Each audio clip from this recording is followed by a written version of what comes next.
नमस्कार, सुस्वागतम दर्शकों। मैं बीएन फिर एक बार। देश नायक सुभाष चंद्र बोस नेताजी। जी हाँ, सुभाष चंद्र बोस अब और इंतजार को तैयार नहीं थे। अंग्रेज दूसरे विश्व युद्ध में फंसे थे। उन पर निर्णायक प्रहार का उन्हें ये माकूल समय लगा। 20 जुलाई 1921 को वो पहली बार महात्मा गांधी से मिले थे। असहयोग आंदोलन के एक सामान्य सत्याग्रही से शुरू उनका सफर कांग्रेस के सर्वोच्च अध्यक्ष पद तक पहुंचा। 1939 में दूसरी बार वो कांग्रेस के अध्यक्ष निर्वाचित हुए। इस बार महात्मा गांधी की इच्छा के विरुद्ध 29 अप्रैल 1939 को इस्तीफा देना पड़ा उनको। 9 जुलाई 1939 को वो कांग्रेस से मुक्त हो गया। फॉरवर्ड ब्लॉक का गठन किया। उसके बाद एक बड़ा जन आंदोलन खड़ा करने के लिए देश भर में घूमे। नतीजे बहुत उत्साहजनक नहीं थे। वापस बंगाल पहुंचे सविनय अवज्ञा आंदोलन शुरू किया। 3 जुलाई 1940 को अंग्रेजों ने भारत रक्षा कानून के तहत उनको गिरफ्तार कर लिया। उनकी भूख हड़ताल ने दिसंबर 1940 में उन्हें रिहाई कर दिया गया, यानी कि रिहाई मुमकिन किया। लेकिन घर की निगरानी जारी रही। 16 से 17 जनवरी 1941 की रात एल्गिन रोड स्थित कलकत्ता निवास से वो चुपके से निकल गए। आगे फ्रंटियर मेल पर पेशवार के सफर में थे। बदले बेस में पठान मोहम्मद जियाउद्दीन के बदले नाम से पेशवार से काबुल और फिर आगे का मुश्किल सफर। सुभाष चंद्र बोस जर्मनी के नस्लवाद के विरोधी थे। उसकी एकाधिकार कोशिशों का खिलाफ भी थे वो, पर उन्हें लगता था कि महायुद्ध में जर्मनी जीत सकता है। धुरी शक्तियों की सहायता से वो भारत की स्वतंत्रता की संभावना को टटोलने लगे। हिटलर गोएबल्स से उनकी मुलाकात में कुछ हासिल नहीं हुआ। वहां उन्हें आजाद हिंद रेडियो शुरू करने की मंजूरी मिली। दस्ता गठित करने के लिए उत्तरी अफ्रीका में गिरफ्तार भारतीयों युद्धबंदी उन्हें सौंपे गए।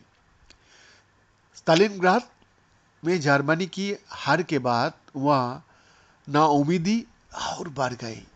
भारत की स्वतंत्रता के पक्ष में धुरी शक्तियों की ओर से कोई घोषणा भी नहीं किया गया। तभी उम्मीद का किरण जापान की ओर से नजर आए। 1940 तक जापान भारत की स्वतंत्रता में रुचि लेने लगा था। मेजर फुजिवारा ने दक्षिण पूर्व एशिया में आजादी के उत्सुक भारतीयों से संपर्क शुरू किया। प्रीतम सिंह की अगुवाई में इंडियन इंडिपेंडेंस लीग सक्रिय थे। कैप्टन मोहन सिंह ने दिसंबर 1941 में मलाया के जंगलों में जापानियों के समक्ष समर्पण किया था। उन्होंने जापानियों के सहयोग से युद्धबंदी भारतीयों की सेना गठित करने की हामी भरी। जून 1942 में इंडियन इंडिपेंडेंट लीग की कमान जापान में रह रहे क्रांतिकारी रासबिहारी बोस ने संभाली। सितंबर 1942 तक कैप्टन मोहन सिंह की अगुवाई में आजाद हिंद फौज का गठन पूर्ण हो गया। दक्षिण पूर्वी एशिया में रहने वाले भारतीयों का प्रतिनिधित्व करने वाली लीग का इस फौज पर नियंत्रण था। प्रधानमंत्री तोजो ने जापानी संसद में भारतीय स्वतंत्रता का पक्ष में घोषणा की, लेकिन जापानी आजाद हिंद फौज को सहयोगी सेना की जगह अधीन मानते थे। उसे किसी प्रकार की निर्णय स्वतंत्रता भी नहीं थी। बराबरी और आजादी की कैप्टन मोहन सिंह की मांग से नाराज जापानियों ने उनसे कमान छीनी और जेल भेज दिया। क्रांतिकारी रासबिहारी बोस की बढ़ती उम्र उनकी हिम्मत हौसले पर भारी पड़ी।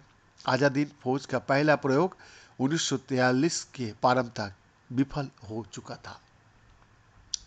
पर एक कैप्टन मोहन सिंह ही थी जिन्होंने जापानियों को आजाद हिंद फौज की अगुवाई के लिए सुभाष चंद्र बोस का नाम सुझाया था। जापान ने जर्मनी से संपर्क किया। पनडुब्बी से लंबा कठिन सफर था। मई 1943 में वो दक्षिण पूर्व एशिया पहुंचे। जापान से सहायता और बराबरी का पुख्ता यकीन हासिल किया और आज़ाद हिंद फौज का नेतृत्व संभाला। 5 जुलाई 1943 को सिंगापुर टाउन हॉल की सभा में उन्होंने दिल्ली चलो का उद्घोष किया। 21 अक्टूबर 1943 को अस्थायी आज़ाद हिंद सरकार का गठन किया गया। जापान ने इस सरकार को फॉरेन और बाद में जर्मनी, फिलीपींस, कोरिया, चीन, इटली, माचुंको और आयरलैंड ने भी मान्यता दी। आज़ाद हिंद फौज में लगभग 45,000 सैनिक थे। इनमें बड़ी संख्या बर्मा, मलाया का जंगलों में समर्पण करने वाली ब्रिटिश भारतीय सेना की युद्ध बंदियां भी थे। इनका एक्सक्लूसिव रिपोर्ट।